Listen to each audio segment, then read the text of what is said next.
Esta es la historia de una dinastía que supo construir un imperio y luego perderlo todo en menos de un siglo, los Plantagenet. Después de décadas de heroicas victorias y de acumulación de tierras por parte de sus antepasados y su hermano Ricardo, Juan I llegó para pagar algunos platos rotos y mandarse algún que otro mosco.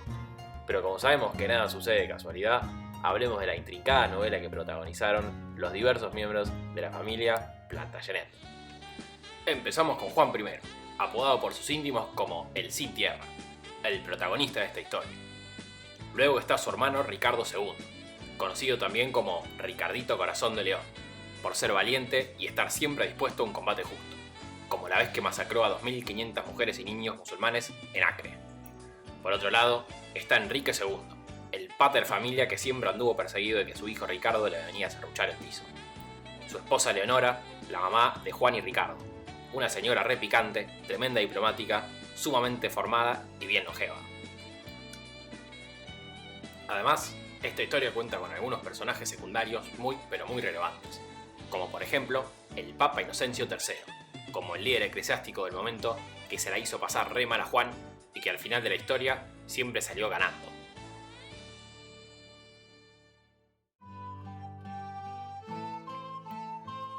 Todo empieza en una campiña inglesa muy tranquila, justo a la hora del té. Enrique II contrajo matrimonio con Eleonora, y con eso sumaba a su territorio el ducado de Aquitania. Eso significaba mucha, pero mucha tierra. Se estaba conformando el imperio angevino, que iba desde las pintorescas faldas escocesas, pasando por la cerveza irlandesa, llegando hasta el cálido sur francés. Mirate todo lo que era, no hay procrear que te financie ese terrenito. El tema acá es que Enrique II fue el primer rey de la dinastía Plantagenet, una dinastía bien francesa que, al ser duques y condes de terrenos en Francia, le juraban lealtad a Luis VII, el ex de Leonor. Por lo tanto, la tensión entre Francia e Inglaterra giraba en torno a esta disputa terrenal, porque Enrique era una amenaza real al trono francés, tal como Luis lo era para las posesiones del monarca inglés en el continente. Pero Enrique no tenía ningún pelo de boludo, y no solo supo resistir a los embates franceses, sino que amplió su territorio y lideró una exitosa cruzada a Jerusalén. Lo que habrá costado esa joda, y ya te imaginarás quién lo financió. La FIP de aquel entonces operaba mediante los sheriff, funcionarios que representaban al rey en su condado, y la verdad que eran poco queridos entre los varones. Con cada guerra de Enrique les pegaban una vacunada peor que bajar el mínimo imponible de ganancias, y la verdad que el horno no estaba para bollos. Se sucedieron diversos conflictos en esta época, no solo por el dinero, sino por tener un rey que no jugaba de local. En la corte nada más se hablaba francés, y la lengua occitania, pero de inglés, nada. Bonjour, pedazo de soquetes. Los varones entonces financiaban las expediciones que en nada los beneficiaban. Mientras tanto, Quique también tenía otro frente abierto. Sus hijos ya pensaban en la sucesión, y por qué no, en una donación sin dispensa de colación. Enrique era un capo en darte una palmadita y un título sin valor. Sus hijos fueron condes y señores de terrenos que no podían gobernar realmente. Dicen que el apodo Sin Tierra de Juan lo inventó su padre en broma, al no haberle otorgado un mísero territorio. Pero esto lo subsanó más tarde, cuando le otorgó 300 hombres y el señorío de Irlanda. Sin embargo, Juancito no la tuvo fácil con los locales, y volvió un año después sin haber conquistado el interior de Irlanda. ¿Me toca Irlanda? Por otro lado estaba Leonora, sumamente ágil para las cuestiones políticas y diplomáticas y, para colmo de los colmos de su época, heredera de uno de los ducados más extensos de Francia. Mirá dónde está Aquitania, tenés altos vinos y un sol hermoso. Pero independientemente de esta observación, era una de las zonas más ricas de Francia. En 1137, nuestra protagonista se casó con Luis VII, rey de Francia, momento en el que también heredó el ducado, ya que su padre falleció en la peregrinación del Camino de Santiago. Parece que Dios no estuvo de su lado. Cuestión que esto significó la entrada en escena de una de las mujeres políticas más pragmáticas de la época medieval. Lamentablemente, en la corte parisina le hacían bullying, ya que no manejaba muy bien el francés, hablaba la lengua de Occitania y además las cortes parisinas no querían saber nada con la austeridad aquitana. Tengo determinados códigos de estética visual y de estética moral. Pero sería en 1147 que por fin llegaría el momento de Leonora para brillar, cuando acompañó a su marido Enrique en su expedición a Jerusalén, en la Segunda Cruzada. Esto le otorgó una gran visibilidad frente a los dignatarios del mundo mediterráneo, lo que le dio mucha, pero mucha fama. Sin embargo, una serie de conflictos, como cuando Luis VII la acusó de ser incapaz de concebir hijos varones, llevarían años después a su divorcio, avalado por una atorrante bula papal de Eugenio III.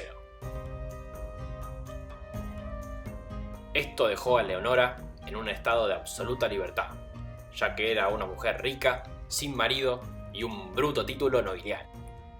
¿Qué más querés? Pero, astuta como era, ella comprendía perfectamente las roscas políticas de aquel entonces, y que para realizar plenamente su potencial político, necesitaría contraer matrimonio una vez más.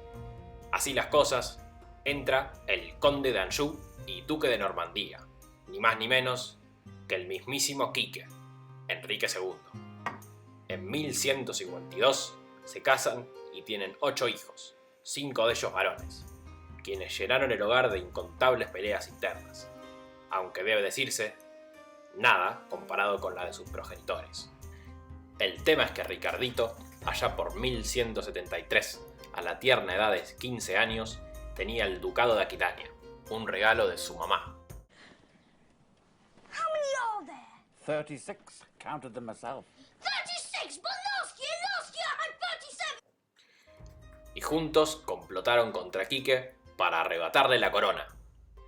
También en esta gesta antipapi participaron sus hermanos Godofredo, Enrique y Juan, quienes estaban bastante insatisfechos con sus títulos nobiliarios que les conferían ningún poder real. En fin, white people problems. Por lo tanto, sus lealtades estaban divididas entre Francia e Inglaterra y Luis VII, quien tenía a Enrique entre ceja y ceja, y no dudó en alentar cualquier revuelta que ayudaría a desestabilizarlo. El levantamiento terminó siendo infructuoso, pero los hijos Plantagenet obtuvieron un perdón real, aunque seguirían alentando revueltas en años siguientes. No siguió la misma suerte Eleonora, quien fue recluida a una torre en Salisbury, obligada a cumplir una suerte de prisión domiciliaria. Sumado a esto, Quique, temeroso de la gestión administrativa de Ricardo en Aquitania, lo obligó a restituir el título de duque a su madre. En 1189 muere Enrique, dejando uno de los 7 reinos más extensos de su época, comparable únicamente con el Sacro Imperio Romano-Germánico. Debido a la muerte de sus hermanos, Ricardo tenía luz verde para acceder al trono a la edad de 32 años. Una de sus primeras medidas fue la de liberar a su madre, pero no tenía intención alguna de acomodarse en su trono. Él quería viajar a Oriente Próximo a conquistar Jerusalén para la causa cristiana, hazaña en la que estuvo acompañado por el nuevo monarca francés, Felipe Augusto, lo que trajo aparejado consigo muchos rumores sobre la sexualidad de ambos y su afinidad. ¡Ay! Independientemente de esto, Ricardo contó con pocos amigos entre la nobleza europea y, consciente de ello, decidió retornar a Inglaterra por tierra, haciéndose pasar por un rico mercader. Sin embargo, al cruzar por el territorio de Leopoldo de Austria, este decidió encerrarlo como represalia por la vez que Ricardo tomó un estandarte suyo en Arce y lo tiró al suelo. En 1192 detuvieron a Ricardo y se fijó un rescate de 150.000 ducados, unos 34.000 kilos de plata fina. Esto provocó numerosas reacciones en la corte inglesa. Por un lado, Berenguela, la esposa de Ricardo, buscaba recaudar el dinero del rescate, mientras que Leonora, quien era la regente de Inglaterra en la ausencia de Ricky, desplegaba sus habilidades diplomáticas en toda Europa para salvar a su hijo preferido, profiriendo grandes reclamos al Papa Celestino III para que interviniera. Esta situación desesperó a Eleonora, motivándola a instaurar un nuevo tributo del 25% del valor de todos los inmuebles y las rentas, apretando, una vez más, de manera fuerte los bolsillos de los varones. Frente a la falta de soluciones para liberar a su hijo, Eleonora emprendió viaje para ver al emperador Enrique VI del Sacro Imperio Romano Germánico, con quien negoció la liberación de Ricardo a cambio de que éste se declare vasallo del emperador y rey de Provenza, además de pagar una cuantiosa suma en oro. Ricardo terminó volviendo a Inglaterra, pero muere debido a un enfrentamiento en Francia contra Felipe. Una flecha atravesó su hombro y generó una infección mortal. En 1199 falleció, quedando martirizado como un ejemplo de la monarquía caballeresca y luchadora, quien entre espada y espada se había olvidado que tenía un reino que gobernar. Con la muerte de Ricardo se cumplían los peores temores de la duquesa de Aquitania, que no haya un sucesor para el trono de Inglaterra, ya que no habían tenido hijos, pero en el lecho de muerte de Ricardo designó a Juan como su sucesor por sobre su sobrino Arturo. Entonces, Eleonora despliega todas sus destrezas políticas para apoyar la investidura de Juan como rey, dando inicio al reinado que nos convoca. Juan I de Inglaterra, el sin tierra, asume también a la edad de 32 años, al igual que su hermano, pero la situación en el frente fiscal era sumamente delicada. Las constantes guerras y gastos que implicaban las aventuras de Ricardito habían dejado el tesoro bien flaco, ya que nunca se cumplieron las promesas de conquista de Ricardo. Y veníamos bien, pero de golpe pasaron cosas, pues también el mundo está volátil. Sumado a esto, Juancito no era nada austero, hasta se daba el lujo de gastar en varias joyas, un rumor que, hay que decir, venía del pueblo. Y bueno, quería presentarles uno de mis autos, un Rolls Royce. Uno de sus autos. Coleccionista de autos y motos. Me gustan los autos y bueno, son mi sueño. Y hasta tuvo el tupé de divorciarse de su esposa y capturar a Isabel de Angulema, quien estaba prometida a Hugo de Lusignan, de la poderosa casa francesa de Lusignan, y puso una vez más en conflicto a Felipe con Inglaterra, quien ya tenía muchas ganas de recuperar los condados de Anjou y Normandía. Para 1206, Felipe había recuperado Anjou, Maine, Poitiers y Normandía.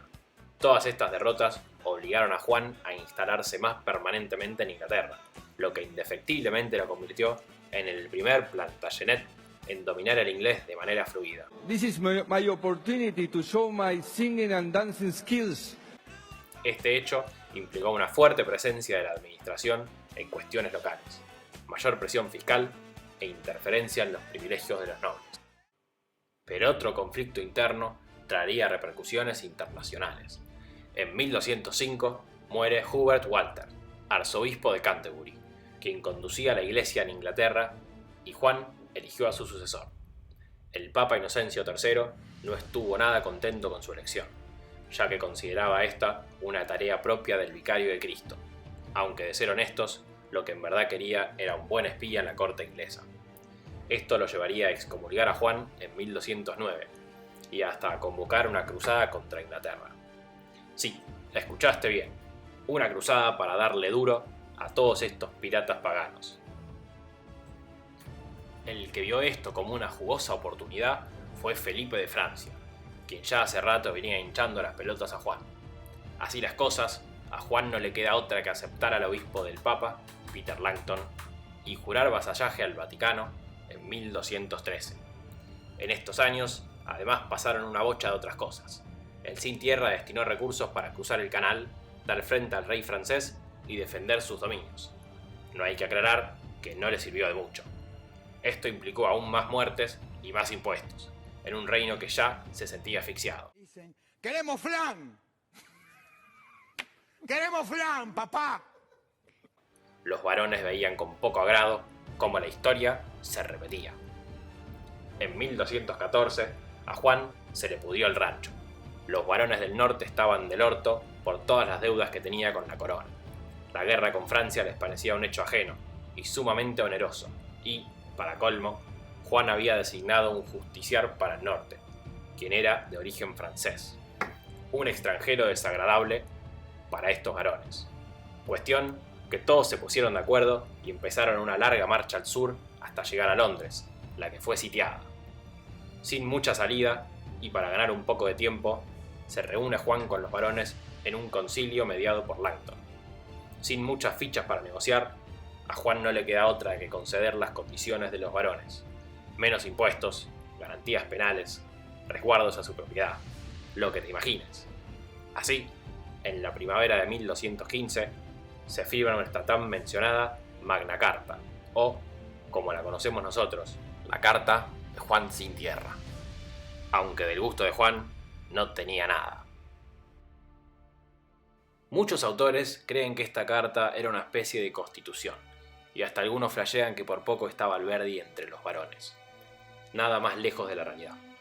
Lo que afirmaron fue una serie de compromisos entre la corona y los varones, que se iban a aplicar a todos los freemen, o mejor dicho, hombres libres de Inglaterra. Este es uno de los puntos que motivó su fama de constitución. La carta era bastante variopinta, porque entre todas sus disposiciones se encontraban, por ejemplo, la regulación del derecho de las viudas, cuándo podíamos construir o no un puente, y que los castigos por cazar en el bosque serían mucho más humanos. Sí, chiques, en Inglaterra los bosques son de los monarcas y de nadie más.